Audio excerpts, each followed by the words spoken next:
Our next photographer is Tina Modotti.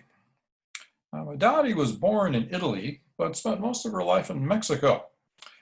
She came to photography relatively late. She was actually a model in California when she met Edward Weston and did some modeling for him. They ended up getting together, and while they were together, Weston taught her photography. Here is a Modotti portrait of Edward Weston, kind of an environmental portrait. You see him posing with his camera, big view camera there, camera on the right, big film holder in his left hand there. And much like Weston, Modotti's early work was very much in the modernist vein, very abstract, art about art, basically. Here is a staircase, and then finding an angle so that it's no longer about the staircase, it's about all of these angles, and the design created out of this. And here, still life, some flowers against a painted background here, kind of some interesting light on this.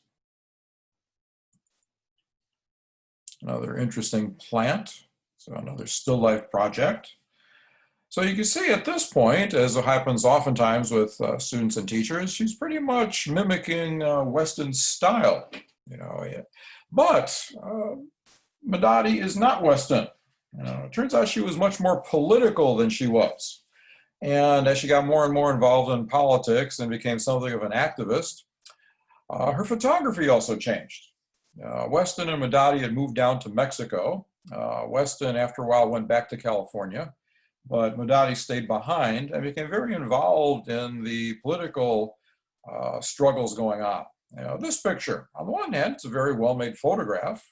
It's shot from below, so it's an interesting viewpoint. Helps simplify the picture, because it's a nice plain sky behind it. Nothing to distract except for this other worker down here. But that's another thing. As much as this is an interesting composition, you can't help but look at this and realize this is also about labor. About this man carrying a really heavy wooden beam there. This picture includes a lot of elements of what we're talking about in today's assignment, the idea of perspective. This one, an extreme close-up. Rather than showing the whole worker, she noticed how dry and rugged this man's hands looked, from a lifetime of, digging in the earth, hard manual labor. So she focuses on that. She gets in super close. And she has the hands on top of each other, left hand over the right on the handle of the shovel. This is a self-portrait of Modotti, probably an early self-portrait. Again, it's kind of soft, romanticized, which is something that happened a lot in pictorialism. But anyway, self-portrait of Modotti here. And as she was very involved in the workers' struggles, well, a lot of people turned to communism back then. The idea that capitalism really, abused the worker and that the few would often benefit at the cost of the many. So here, a pretty straight up communist symbol here, the old Soviet hammer and sickle in this picture. But as she continues to work in this vein, she starts mixing it in with symbols from Mexican life, making it a little more local here. Here, still the sickle, but now a bandolero here of bullets, kind of symbolizing revolution, and then an ear of corn, which is a major crop in Mexico. Corn, actually, maize, came out of Mexico. And here, a picture that's both nicely composed, well lit, but also very symbolic. Here, the hammer and sickle symbolizing Soviet-based communism, but inside of a sombrero here, a symbol of Mexico.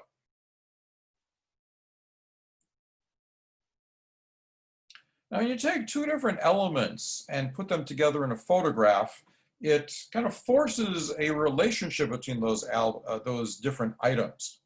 You know, here in the top of the picture, we see an ad, even though I can't read Spanish, is very much geared toward the 1%. You know, here you see this very rich looking guy with a monocle and a tuxedo. You can see the servants behind him about to put a cape or coat on him. And the one word I do get there is elegante. You know, obviously a clothing shop, which will make you look very elegant here. And then contrasted against that is this worker, you know, in his shabby clothes, sitting down on the corner of the sidewalk there, you know, looking rather despondent. So really kind of emphasizing this contrast between the haves and the have-nots. And one of my favorite Modotti photographs. This one is called Campesinos. Now, campesinos was the name for the Mexican peasant class, the people who worked in the fields, often without mechanized type of machinery, using their hands. You know, that's why the sickle was a very important symbol here. Now, on the one hand, she chooses an interesting viewpoint. You know, she's climbed onto a balcony of a building, is leaning out over the balcony to get this viewpoint. And most of what you see in this picture is these big donut shapes filling up the whole frame. So on the one hand, it's got a nice, interesting composition, interesting viewpoint, unusual kind of structure, composition there. But no matter how much you think about the composition, you also can't get away from the fact that this is this picture of this huge underclass. You know, these people who struggle hard, you know, every day just to make ends meet here. And in this picture, this is a workers' rally. You can see their protests and the banners here.